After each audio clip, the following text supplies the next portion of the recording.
किसने सोचा था कि जेल की ऊंची दीवारों के बीच एक मामूली सा जूता ब्रैडली के हाथ में आते ही जेल से निकलने का हथियार बन जाएगा। अभी ब्रैडली जमीन से 3000 मीटर नीचे एक काल कोठरी में 20 दिन से बंद है और उसकी कमर में एक इलेक्ट्रिकल बेल्ट बंधी है जो उसे बार बार बिजली के झटके देती रहती है। इसीलिए ब्रैडली अपने जूते की सोल को निकालकर उस बेल्ट पर लगे सेंसर पर लगा देता है, जिससे रबर से बनी सोल एक स्ट्रॉन्ग इंसुलेटर की तरह काम करती है और करंट लगना बंद हो जाता है। तभी 2 गार्ड्स उसे देखने के लिए आते हैं तो वो झटके लगने का नाटक करता है। गार्ड्स उसे देखकर हंसते हैं। उन्हें लगता है कि वो पूरी तरह टूट चुका है, लेकिन जैसे ही मौका मिलता है ब्रैडली अचानक उन पर हमला कर देता है। ब्रैडली उन दोनों गार्डों को इतना मारता है कि उनको अधमरी हालत में पहुंचा देता है। जैसे ही ब्रैडली अब वहां से आगे बढ़ता है उसके साथ कुछ ऐसा होता है जिसे देखकर आपकी भी रूह कांप जाएगी। तो क्या ब्रैडली इस नरक से निकल पाएगा और कैसे एक साधारण सा कार मैकेनिक अमेरिका की सबसे खूंखार जेल में फंस गया? तो चलिए शुरू करते हैं। फ्लिक मूवीज की एक और धमाकेदार वीडियो में आपका स्वागत है। कहानी की शुरुआत एक बिल्कुल खामोश माहौल से होती है, जहां हम ब्रैडली थॉमस नाम के एक आदमी को देखते हैं। उसकी पर्सनैलिटी ऐसी है कि उसे देखते ही साफ समझ आ जाता है कि ये कोई साधारण इंसान नहीं है। लेकिन वो कोई गुंडा नहीं है, बल्कि एक कार वर्कशॉप में काम करता है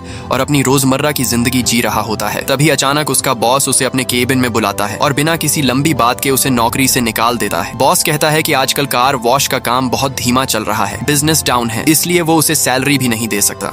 ऊपर से बात ऐसे करता है जैसे ये सिर्फ एक मजबूरी हो, लेकिन ब्रैडली को अंदर ही अंदर पता होता है कि असली वजह उसका गुस्सैल स्वभाव है, जो बॉस को हमेशा से परेशान करता रहा है। फिर भी ब्रैडली कोई बहस नहीं करता, ना चिल्लाता है, ना ही कोई ड्रामा करता है। वो बस चुपचाप अपनी चीजें एक छोटे से बॉक्स में रखता है, सब कुछ समेटता है और बिना कुछ बोले वहां से निकल जाता है, जैसे उसने ये सब पहले से ही स्वीकार कर लिया हो। वो अपनी पुरानी थोड़ी टूटी फूटी कार में बैठता है और घर की तरफ चल पड़ता है, लेकिन उसे बिल्कुल अंदाजा नहीं होता कि आगे उसके लिए और भी बड़ा झटका इंतजार कर रहा है। जैसे ही वो अपने घर के ड्राइववे में पहुंचता है, उसकी नजर अपनी पत्नी लॉरेन पर पड़ती है, जो कार में बैठकर किसी से फोन पर बात कर रही होती है।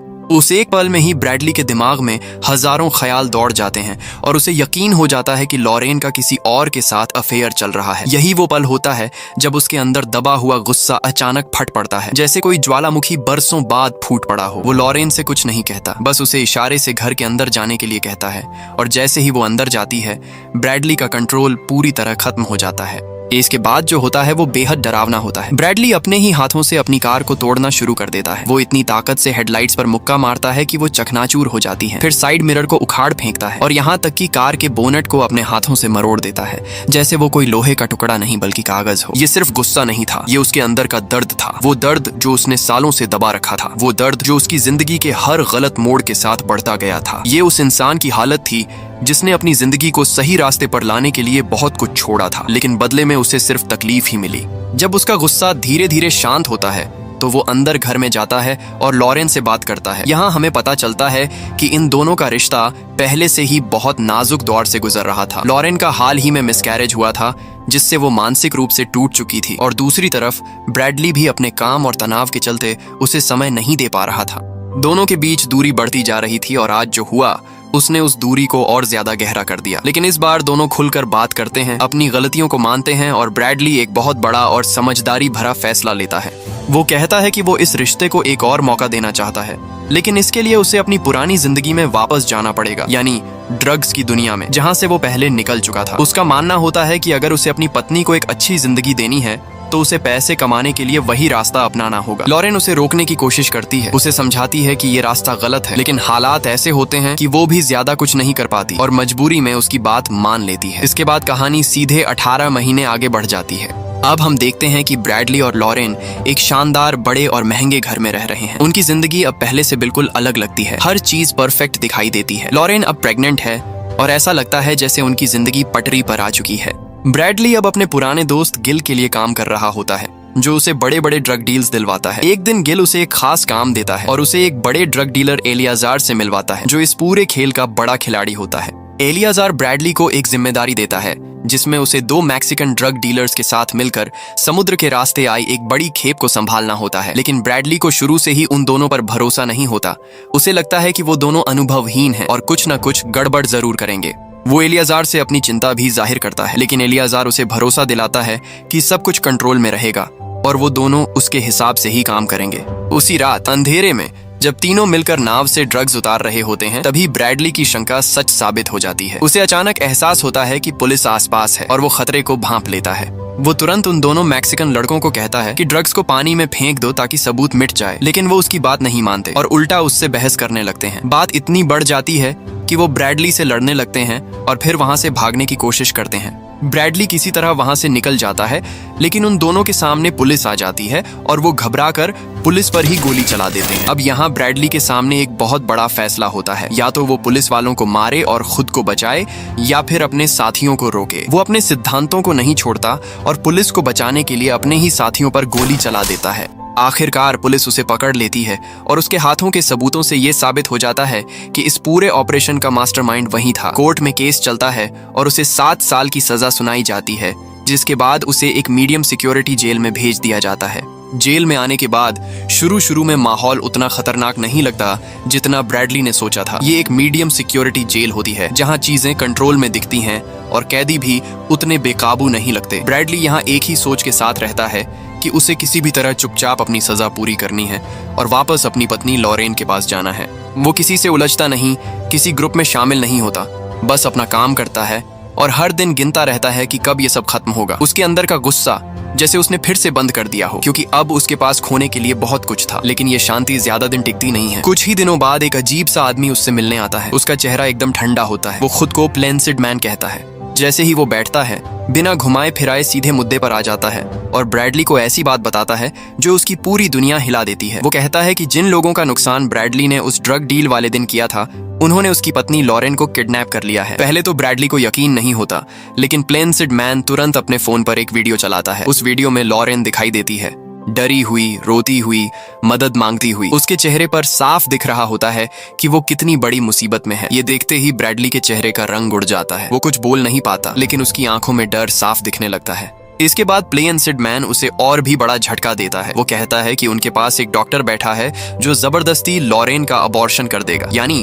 उसके पेट में जो बच्चा है उसे खत्म कर दिया जाएगा अगर ब्रैडली ने उनकी बात नहीं मानी। ये सुनकर ब्रैडली के अंदर जैसे सब कुछ टूट जाता है। अब ये सिर्फ उसकी पत्नी की बात नहीं रही, ये उसके बच्चे की जिंदगी का सवाल बन चुका था। अब प्लेंसिड मैन धीरे धीरे उसे पूरा प्लान समझाता है। वो कहता है कि अगर ब्रैडली अपनी पत्नी और बच्चे को जिंदा देखना चाहता है तो उसे वही करना होगा जो उसे कहा जा रहा है। उसे इस जेल से निकलकर एक और जेल में जाना होगा, रेड लीफ स्टेट पेनिटेंटियरी। ये कोई आम जेल नहीं है, ये एक हाई सिक्योरिटी जेल है जहां सबसे खतरनाक कैदियों को रखा जाता है। लेकिन सिर्फ वहां जाना ही काफी नहीं है, उसे उस जेल के सबसे डरावने हिस्से सेल ब्लॉक 99 तक पहुंचना होगा और वहां पहुंचकर उसे एक आदमी को मारना होगा, क्रिस्टोफर ब्रिज। प्लेंसिड मैन ये नाम ऐसे लेता है जैसे ये कोई आम टारगेट हो, लेकिन जिस तरह वो बात करता है उससे साफ समझ आता है कि ये काम आसान नहीं होने वाला। ब्रैडली तुरंत समझ जाता है कि ये सीधा मौत के मुंह में जाने जैसा है, लेकिन उसके पास कोई ऑप्शन नहीं होता। उस पल ब्रैडली के चेहरे पर एक अजीब सा बदलाव आता है। डर अभी भी होता है, लेकिन उसके साथ एक ठान लेने वाला भाव भी आ जाता है। वो जानता है कि अगर उसने ये नहीं किया तो उसकी पत्नी और उसका बच्चा दोनों खत्म हो जाएंगे, इसलिए वो बिना ज्यादा सवाल किए इस प्लान को मान लेता है।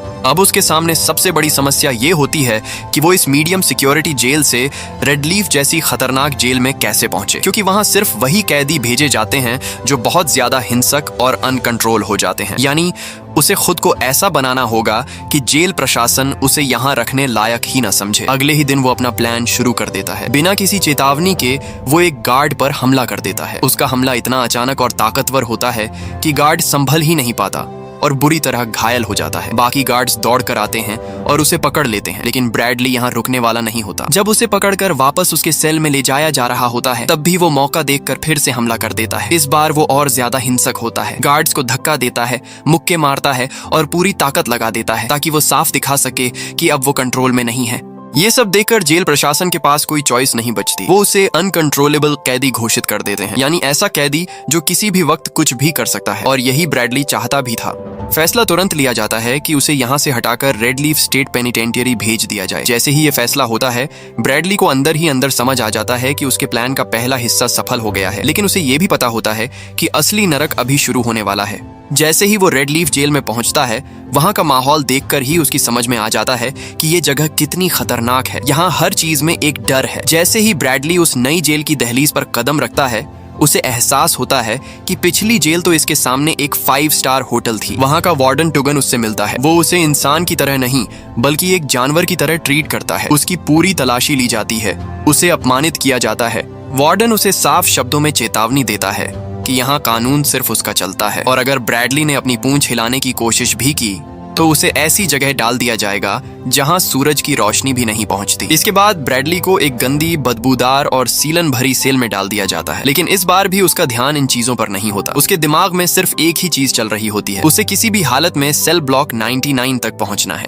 रेडलीफ स्टेट पेनिटेंटियरी के अंदर आने के बाद ब्रैडली को बहुत जल्दी समझ आ जाता है कि यहाँ सरवाइव करना ही अपने आप में एक लड़ाई है। उसे एक ऐसी सेल में डाल दिया जाता है जिसकी हालत देखकर ही इंसान अंदर से टूट जाए। वहाँ कोई ठीक से सोने की जगह नहीं होती, बस एक गंदा सा घिसा हुआ गद्दा पड़ा होता है जो इतना खराब होता है कि उस पर लेटना भी मुश्किल लगे। फर्श पर हर तरफ गंदगी फैली होती है, नुकीले कांच के छोटे छोटे टुकड़े पड़े होते हैं और दीवारों से सीलन की बदबू आ रही होती है। हवा इतनी भारी और घुटन भरी होती है कि हर सांस लेना जैसे एक कोशिश बन जाता है। वार्डन टुगन उसे अंदर धक्का देते हुए साफ शब्दों में चेतावनी देता है कि यहाँ के कैदी अब इंसान नहीं रहे, वो दरिंदे बन चुके हैं और अगर ब्रैडली ने यहाँ जिंदा रहना है तो उसे हर पल खुद को बचाने के लिए तैयार रहना होगा। ये सिर्फ जेल नहीं है, ये एक ऐसी जगह है जहां इंसानियत धीरे धीरे खत्म हो जाती है। लेकिन इन सब के बावजूद ब्रैडली के चेहरे पर कोई डर नहीं दिखता। वो चुपचाप अपनी सेल में बैठ जाता है, लेकिन उसके दिमाग में सिर्फ एक ही चीज घूम रही होती है, लॉरेन, उसकी पत्नी, जो इस वक्त कहीं बंद है, डरी हुई है और जिसकी जिंदगी हर पल खतरे में है।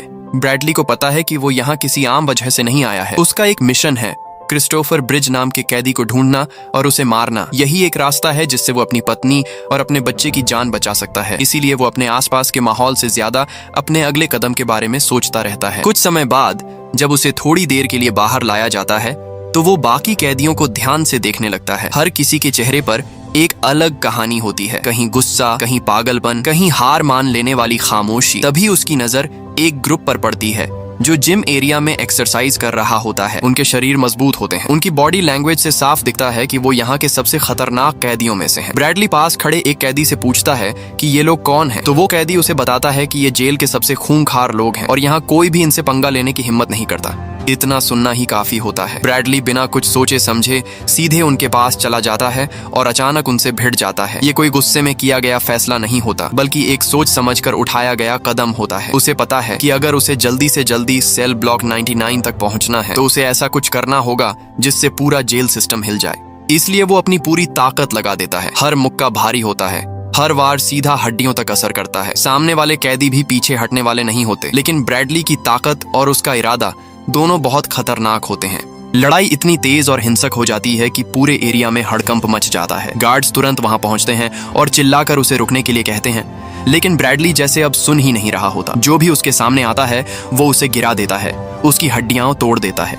कुछ ही पलों में कई कैदी जमीन पर पड़े कराह रहे होते हैं। गार्ड्स उसे पकड़ने की कोशिश करते हैं, लेकिन वो उन्हें भी धक्का देकर गिरा देता है। यहाँ तक कि एक गार्ड उसे डराने के लिए हवाई फायर करता है, लेकिन ब्रैडली पर उसका भी कोई असर नहीं पड़ता।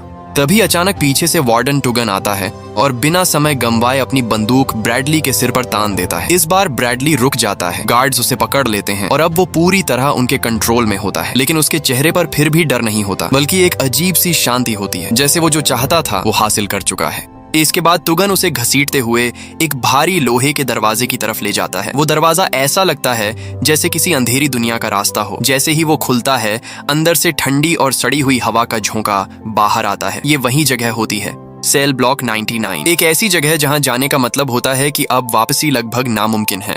अंदर ले जाकर वार्डन टुगन उसे सबक सिखाने के लिए एक स्टन बेल्ट पहनाता है। ये कोई आम बेल्ट नहीं होती, इसमें इलेक्ट्रिक शॉक देने का सिस्टम होता है जिसे बाहर से कंट्रोल किया जा सकता है। जैसे ही वार्डन बटन दबाता है, ब्रैडली के पूरे शरीर में तेज करंट दौड़ जाता है। उसका शरीर अकड़ जाता है, वो दर्द से जमीन पर गिरकर तड़पने लगता है। हर झटका इतना तेज होता है कि किसी भी इंसान का हौसला टूट जाए। लेकिन यहाँ भी ब्रैडली अलग साबित होता है। वो दर्द से कराहता जरूर है, लेकिन उसकी आंखों में डर नहीं आता। उसके अंदर जो जिद है, जो मकसद है, वो हर झटके के साथ और भी मजबूत होती जाती है। वो जानता है कि ये सब सहना जरूरी है, क्योंकि ये सब उसी रास्ते का हिस्सा है जो उसे अपनी पत्नी तक वापस ले जाएगा। आखिर में वार्डन उसे जोर से धक्का देकर अंदर बंद कर देता है और ठंडी आवाज में कहता है, सेल ब्लॉक 99 में स्वागत है, यहाँ से सिर्फ लाशें बाहर जाती हैं। ये शब्द वहाँ की सच्चाई को साफ बता देते हैं। अब ब्रैडली उस अंधेरे सीलन भरे गलियारे में अकेला खड़ा होता है। चारों तरफ सन्नाटा होता है, लेकिन उस सन्नाटे में भी खतरे की आवाज साफ सुनाई देती है। उसके पास न कोई हथियार है, न कोई साथी, सिर्फ उसकी अपनी ताकत, उसका दिमाग और वो जिद जो उसे यहाँ तक लेकर आई है। वो धीरे धीरे अपनी सेल के अंदर जाता है, बैठता है और अंधेरे में घूरते हुए बस एक ही चीज सोचता है, अब आगे क्या करना है। लेकिन धीरे धीरे उसके आसपास की चीजें कुछ अलग कहानी बताने लगती हैं। पास की सेल्स से आने वाली फुसफुसाहटें, कैदियों की अजीब हरकतें और गार्ड्स का बर्ताव, सब कुछ ये इशारा करता है कि यहाँ कुछ गड़बड़ है। यहाँ चीजें वैसी नहीं हैं जैसी उसे बताई गई थी। कुछ देर बाद गार्ड्स उसकी सेल का दरवाजा खोलते हैं और उसे बाहर आने के लिए कहते हैं। उसे पूरी तरह जंजीरों में जकड़ दिया जाता है। हाथ, पैर, कमर सब कुछ कस कर बांध दिया जाता है ताकि वो जरा भी हिल न सके। फिर उसे एक गुप्त कमरे की तरफ ले जाया जाता है जहां का माहौल और भी ज्यादा डरावना होता है। जैसे ही वो अंदर जाता है, उसके सामने जो लोग खड़े होते हैं उन्हें देखकर उसे तुरंत समझ आ जाता है कि असली खेल अब शुरू होने वाला है। वहां एलियाजार खड़ा होता है और उसके साथ वही 2 मैक्सिकन आदमी होते हैं जिनके साथ वो उस रात काम कर रहा था। उन्हें देखकर ब्रैडली को एक पल के लिए हैरानी होती है, लेकिन अगले ही पल सब कुछ साफ होने लगता है। एलियाजार धीरे धीरे उसके पास आता है और बहुत शांत लेकिन खतरनाक आवाज में उससे बात करना शुरू करता है। वो उसे बताता है कि उस दिन की घटना की वजह से उसे बहुत बड़ा नुकसान हुआ था, करोड़ों का, और वो इस नुकसान का बदला लेना चाहता था, लेकिन सीधे नहीं बल्कि ऐसे कि ब्रैडली खुद चलकर उसके जाल में फंस जाए। यहीं पर ब्रैडली को सबसे बड़ा झटका लगता है। उसे पता चलता है कि क्रिस्टोफर ब्रिज नाम का कोई कैदी है ही नहीं। ये पूरा मिशन, ये पूरा प्लान सिर्फ उसे यहाँ तक लाने के लिए बनाया गया था। उसे एहसास होता है कि वो जिस काम को करने आया था वो असल में कभी था ही नहीं। ये सब एक जाल था, एक ऐसा जाल जिसमें वो पूरी तरह फंस चुका था। अब हालात पूरी तरह बदल चुके होते हैं। ब्रैडली अब शिकारी नहीं बल्कि शिकार बन चुका होता है। उसके शरीर पर लगी शॉक बेल्ट का कंट्रोल एलियाजार के हाथ में होता है। वो बिना किसी दया के बार बार बटन दबाता है और हर बार ब्रैडली के शरीर में तेज बिजली के झटके दौड़ जाते हैं। उसका शरीर बेकाबू होकर कांपने लगता है, उसकी मांसपेशियां खींच जाती हैं और वो जमीन पर गिरकर तड़पने लगता है, लेकिन फिर भी वो टूटता नहीं। एलियाजार यहीं नहीं रुकता। वो उसे उसकी पत्नी का वीडियो दिखाता है जिसमें लॉरेन रो रही होती है, डरी हुई होती है और मदद की भीख मांग रही होती है। ये सब देखकर ब्रैडली के अंदर का दर्द और भी गहरा हो जाता है, लेकिन उसके साथ उसका गुस्सा और इरादा भी बढ़ जाता है। इसके बाद एलियाजार और उसके आदमी उसे बुरी तरह पीटना शुरू कर देते हैं। उसे जमीन पर गिराया जाता है, उसके चेहरे पर लातें मारी जाती हैं, उसके शरीर पर लगातार वार किए जाते हैं। हर वार उसे और कमजोर करता है, लेकिन उसका हौसला टूटने नहीं देता। वो हर दर्द को सहता है क्योंकि उसे पता है कि अगर वो यहाँ हार गया तो बाहर उसकी पत्नी और बच्चा नहीं बचेंगे। इसके बाद उसे वापस उसकी सेल में फेंक दिया जाता है, लेकिन वहां भी उसे चैन नहीं मिलता। उसे लगातार शॉक दिए जाते रहते हैं, जिससे साफ हो जाता है कि एलियाजार अभी भी उसे तड़पाना चाहता है। काफी देर तक ये सब चलता रहता है और फिर अचानक सब शांत हो जाता है। इसी बीच ब्रैडली की नजर अपने जूते पर जाती है और उसके दिमाग में एक प्लान आता है। वो धीरे धीरे अपने जूते की सोल निकालता है और उसे शॉक बेल्ट के सेंसर पर लगा देता है, जिससे बेल्ट काम करना बंद कर देती है। ये एक छोटा सा कदम होता है, लेकिन यही उसकी सबसे बड़ी उम्मीद बन जाता है। जब अगली बार गार्ड्स उसे लेने आते हैं तो वो झटके लगने का नाटक करता है। गार्ड्स उसे देखकर हंसते हैं। उन्हें लगता है कि वो पूरी तरह टूट चुका है, लेकिन जैसे ही मौका मिलता है ब्रैडली अचानक उन पर हमला कर देता है। वो दोनों गार्ड्स को इतनी बेरहमी से मारता है कि वो वहीं गिर जाते हैं। ब्रैडली उन दोनों गार्डों को बुरी तरह मारकर अधमरी हालत में कर देता है और अब रुकने वाला नहीं था। अब ब्रैडली एक घायल जानवर की तरह बेकाबू हो चुका था। वह सीधा एलियाजार के कमरे में जाता है, उसे बुरी तरह मारता है, उसका गला दबाता है, उसकी एक टांग तोड़ देता है और एलियाजार के गले पर अपनी उंगलियां कसते हुए उसे फोन मिलाने के लिए कहता है। ये वही फोन कॉल था जिसका इंतजार वो पिछले कई हफ्तों से कर रहा था। दूसरी तरफ प्लेंसिड मैन था जिसके पास लॉरेन कैद थी। ब्रैडली एलियाजार से कहता है कि अगर उसने लॉरेन को अभी के अभी रिहा नहीं किया तो वो उसका सिर फुटबॉल की तरह उड़ा देगा। कॉल कट होते ही ब्रैडली एलियाजार को घसीटते हुए उस सेल में लेकर जाता है जिसमें अब तक ब्रैडली को बंद किया गया था। वह एलियाजार और उन दोनों गार्डों को सेल के अंदर बंद कर ही रहा होता है, तभी वार्डन टुगन अपने गार्ड्स की फौज लेकर आ धमकता है। ब्रैडली तुरंत सेल के मोटे दरवाजे के पीछे छुप जाता है। वार्डन टुगन उसे सरेंडर करने को कहता है, लेकिन ब्रैडली बताता है कि वह सरेंडर करने के लिए तैयार है, बस उसे एक बार कंफर्मेशन कॉल आ जाए कि अब उसकी पत्नी सेफ है। वार्डन टुगन भी ब्रैडली की भावनाओं की कदर करता है और उसे कुछ समय देता है। दूसरी तरफ हमें दिखाया जाता है कि एलियाजार का एक आदमी ब्रैडली की पत्नी को उसके दोस्त गिल के घर पर छोड़ने के लिए आता है। जैसे ही ब्रैडली की पत्नी उसके दोस्त के पास सही सलामत पहुंचती है, उसका दोस्त गिल झाड़ियों में पड़ी बंदूक से एलियाजार के आदमी को उड़ा देता है और लॉरेन तुरंत गिल से बंदूक छीनकर उस डॉक्टर को मार देती है जो अभी कुछ देर पहले उसका अबॉर्शन करना चाहता था। इधर तभी एक बहुत ही इमोशनल और पावरफुल सीन आता है जहां ब्रैडली को पता चलता है कि उसकी पत्नी सुरक्षित है और अब उसका काम पूरा हो चुका है। तभी ब्रैडली सेल के अंदर जाता है और एलियाजार को इतना मारता है कि उसका सिर धड़ से अलग कर देता है। लेकिन तभी एक धमाके के साथ सेल का दरवाजा टूटता है और वार्डन टुगन अपने सबसे खूंखार गार्ड्स के साथ अंदर दाखिल होता है। वार्डन टुगन, जो खुद एक बेहद भ्रष्ट और नीच इंसान था, ब्रैडली को घुटनों पर आने के लिए मजबूर करता है। वो ब्रैडली को अपमानित करता है और कहता है कि उसने अपनी जिंदगी और अपने आने वाले बच्चे का भविष्य हमेशा के लिए खत्म कर लिया है। लेकिन ब्रैडली की आंखों में कोई पछतावा नहीं था। वो वार्डन की ओर देखता है और एक ऐसी बात कहता है जो वार्डन को अंदर तक हिला देती है। वो कहता है, मैंने वो किया जो एक बाप और एक पति को करना चाहिए था और इसके लिए मैं नरक में भी जलने को तैयार हूँ। तभी कमरे में गोलियों की गूंज सुनाई देती है। वार्डन टुगन अपनी शॉटगन से फायर करता है और ब्रैडली के शरीर को गोलियां छलनी कर देती हैं। ब्रैडली फर्श पर गिरता है। उसका खून उस गंदी जेल की जमीन पर फैलने लगता है। लेकिन गिरने से पहले उसके चेहरे पर एक हल्की सी मुस्कान थी। उसे पता था कि भले ही उसका शरीर इस काल कोठरी में दम तोड़ रहा है, लेकिन उसकी पत्नी और उसका बच्चा अब खुली हवा में सांस ले रहे होंगे। ब्रैडली थॉमस, जिसने अपनी मर्यादा और परिवार के लिए खुद को एक जानवर बना लिया था, आखिरकार इस दर्द भरी दुनिया से आजाद हो चुका था। फिल्म के अंत में हम देखते हैं कि पुलिस और एम्बुलेंस जेल पहुंच रही हैं, लेकिन सेल ब्लॉक 99 की गहराइयों में एक ऐसी कहानी दफन हो गई थी जिसे शायद ही कोई कभी जान पाएगा। तो दोस्तों, ये थी ब्रॉल इन सेल ब्लॉक 99 की दिल दहला देने वाली कहानी। कैसे एक साधारण सा दिखने वाला आदमी अपने परिवार के लिए मौत का फरिश्ता बन गया। ये फिल्म हमें सिखाती है कि हालात इंसान को कुछ भी बना सकते हैं, लेकिन अपनी वफादारी और प्यार के लिए मर मिटना ही असली वीरता है। अगर आपको ब्रैडली का ये जज्बा पसंद आया हो तो इस वीडियो को लाइक जरूर करें। आपको क्या लगता है, क्या ब्रैडली के पास कोई और रास्ता था? कमेंट्स में अपनी राय जरूर दें। ऐसी ही और भी सस्पेंस और एक्शन से भरी मूवी एक्सप्लेनेशंस के लिए हमारे चैनल फ्लिक मूवीज को सब्सक्राइब करना न भूलें। मिलते हैं अगले वीडियो में, तब तक के लिए सावधान रहें और अपनी फैमिली का ख्याल रखें। Good bye.